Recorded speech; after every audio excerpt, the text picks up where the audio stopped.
Hey there family, Peter here. Thank you for clicking on today's video, which is titled, Your Anxiety and Fear Might Be Your Best Friend.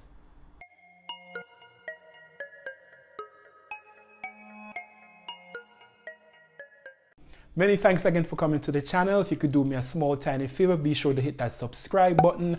Also hit the notification bell so you're notified each Thursday when I post a brand new video. Also feel free to share this video, like it, comment on it, all that good stuff. Now let's get into the heart of today's topic.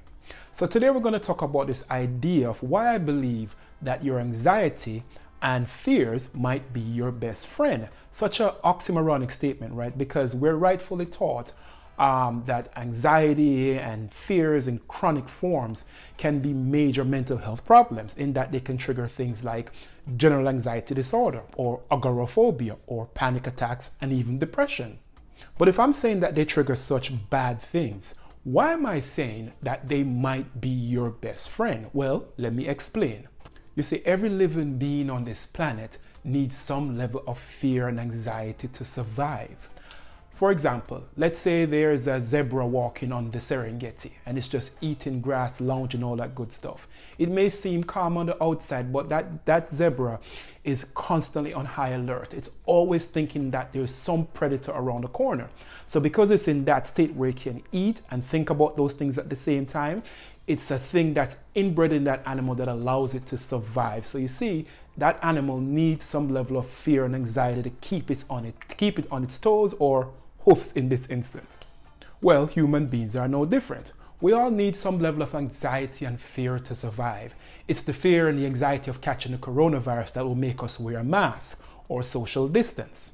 Or perhaps it's the fear of dying from something like diabetes or a heart attack or a stroke that drives us to eat healthy or change our lifestyle, such as exercise more, eat more greens. I know in my case, where I recently was diagnosed with high blood pressure, I changed my whole life because I don't want to have a heart attack. So the anxiety and fear that generated forced me to make these dietary and lifestyle changes.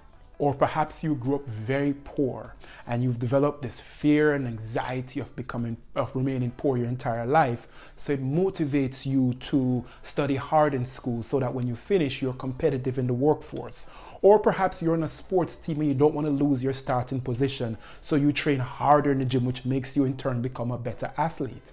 Or perhaps you are in a psychologically and physically abusive relationship, and you start to develop some level of anxiety and fear. And that anxiety and fear drives you to get the courage to finally leave. In essence, what I'm trying to say is that just like animals, humans, we need a certain level of anxiety and fear in order to live and live productive lives.